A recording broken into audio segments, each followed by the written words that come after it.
dereva atakayepaki kwenye service road. RPC kwa kuwa yupo, nitaomba uniandalie vijana kadhaa ambao kutoka kwenye ofisi yangu watalipwa wafanye kazi ya kusaidiana na watu wa TANROADS. Kamata dereva yoyote aliyepaki kwenye service road. Sijawahi kuona tunaelekea kwenye kugoma kama sasa, na mimi naona si sawa, lakini kama ndivyo ambavyo itatakiwa tufanye ili kuweza kupata hizi stahiki au kuona tunapata kuheshimika fulani, tutafika kufanya hivyo. Gari linatoka bandarini mpaka lifike kona ya Ubungo, gari linachukua masaa 8 mpaka 10, mwingine wakati wa foleni. Sasa kosa la driver liko wapi? Ni kosa la miundombinu yetu, kwamba leo tulikuwa na lane 4 na lane 4.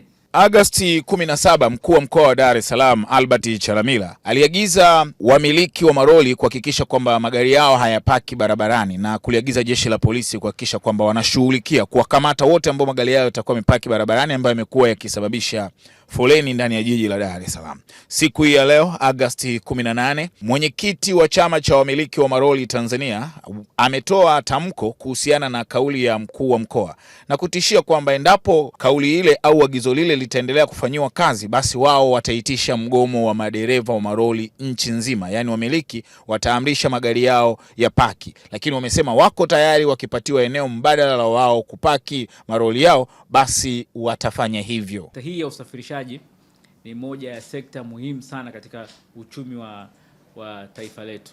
Sekta hii ya usafirishaji ndio sekta inayofanya bandari yetu leo kuonekana bandari bora katika ukanda huu wa Afrika Mashariki na Kati na SADC.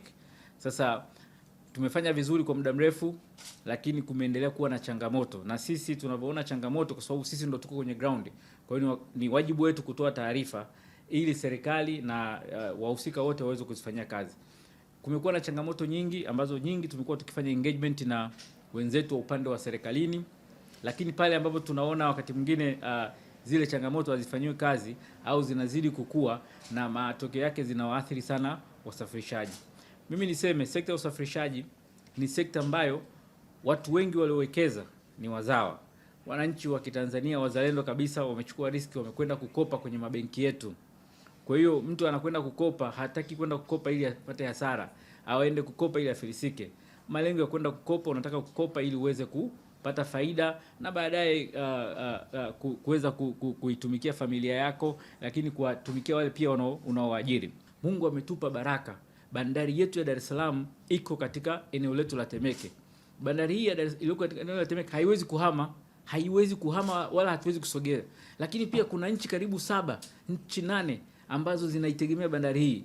Mfano nchi ya Burundi, nchi ya Rwanda, nchi ya Kongo, nchi ya Zambia, Malawi. Hawa wote wanategemea mizigo yao ipite hapa ili waweze kufikia kwao. Lakini pia sio mizigo tu ya kutoka nje, lakini na mazao yao, shaba yao yanatakiwa yapite hapa katika bandari yetu ya Dar es Salaam ili yaende kwenye soko huko duniani. Sasa kwa hiyo sisi sio ambao tulimuomba Mungu atuletee bandari Temeke. Mwenyezi Mungu ametupa baraka ya kuiweka bandari yetu katika wilaya ya Temeke.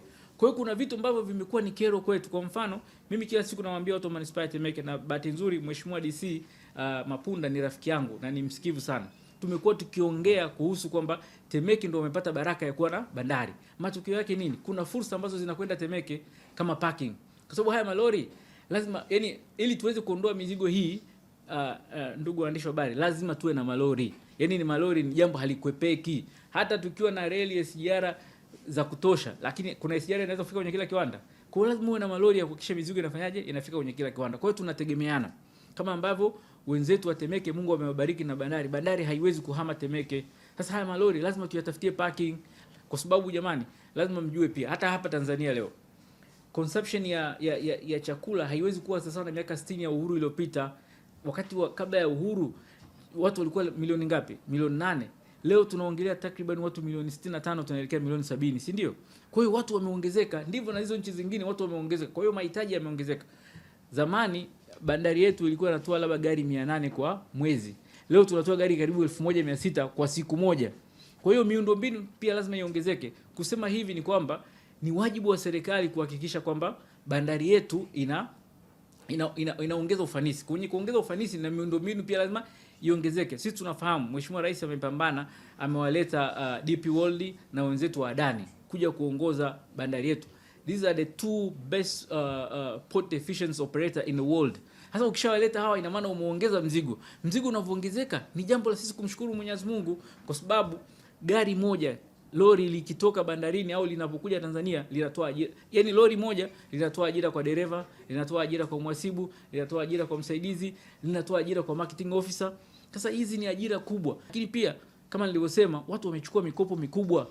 Unajua unapokwenda kulisumbua lori ambalo mtu amewekeza zaidi ya shilingi milioni 400 kulifanya liwe barabarani, kwa sababu ukiona lori ni zaidi ya milioni 400, mzigo dereva anaobeba mzigo wa dola 500, 600 anabeba kwenye gari. Kwa hiyo hakuna haja ya kusumbuana, tunapaswa kukaa na kuzungumza. Lakini pia sio swala la kutiana umaskini. Watu wamewekeza kwa jasho na damu kuhakikisha sekta imefika hapa. Miaka 10, 15 iliyopita sekta yetu ya usafirishaji ilikuwa ina magari used majority, lakini leo watu wamejitahidi, wanachukua riski, wanakwenda kukopa ili kuiheshimisha bandari yetu, lakini kuheshimisha wasafirishaji kutoka Tanzania. Na ndio maana tumeendelea kuongeza volume ya mzigo. Tulikuwa na target ya kufikisha mizigo tani milioni 30 mwaka 2030, lakini tumeshafikisha hiyo target kabla ya kufika muda huo. Ni kwa sababu tunafanya vizuri. Tungekuwa tunafanya vibaya, wadau wanaotumia bandari yetu wasingekuja kwenye bandari ya Dar es Salaam. Kwa hiyo mimi nawaomba sana viongozi wote wa halmashauri zote, kuanzia Tunduma, halmashauri za Temeke, manispaa ya Ilala na sehemu zingine zote, lakini pia na viongozi wakuu wetu wa mikoa, tu waangalifu tunapotaka kuengage wasafirishaji.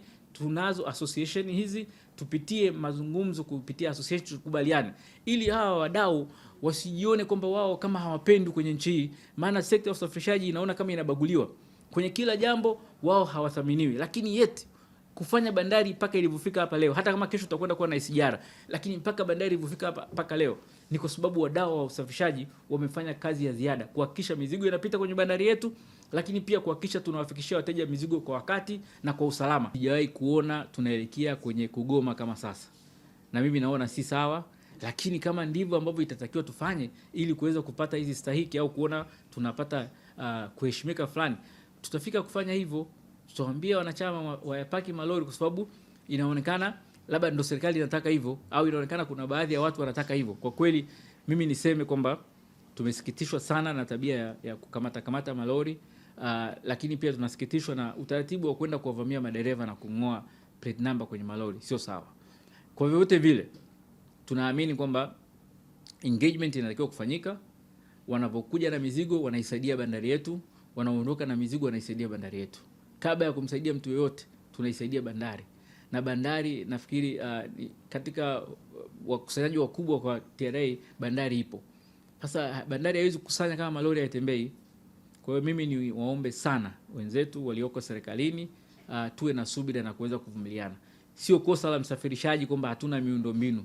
Umeona kama nilivyosema, gari linatoka bandarini mpaka lifike kona ya Ubungo, gari linachukua masaa 8 mpaka 10 kwa wakati mwingine wakati wa foleni. Sasa kosa la driver liko wapi?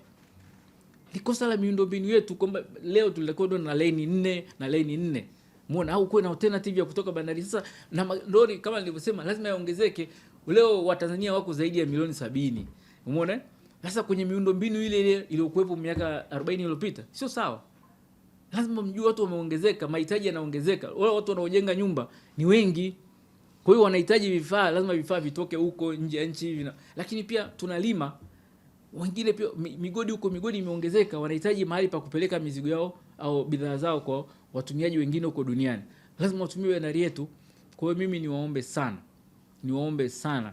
Hatuna haja ya kutengeneza taharuki. Taharuki ambayo imetengenezwa leo sio sawa, na sisi kama chama cha wamiliki wa malori tunapinga kwa ukali wote kwamba hatuwezi kuvumilia jambo hili na hayo mengine ambayo nimeyasema.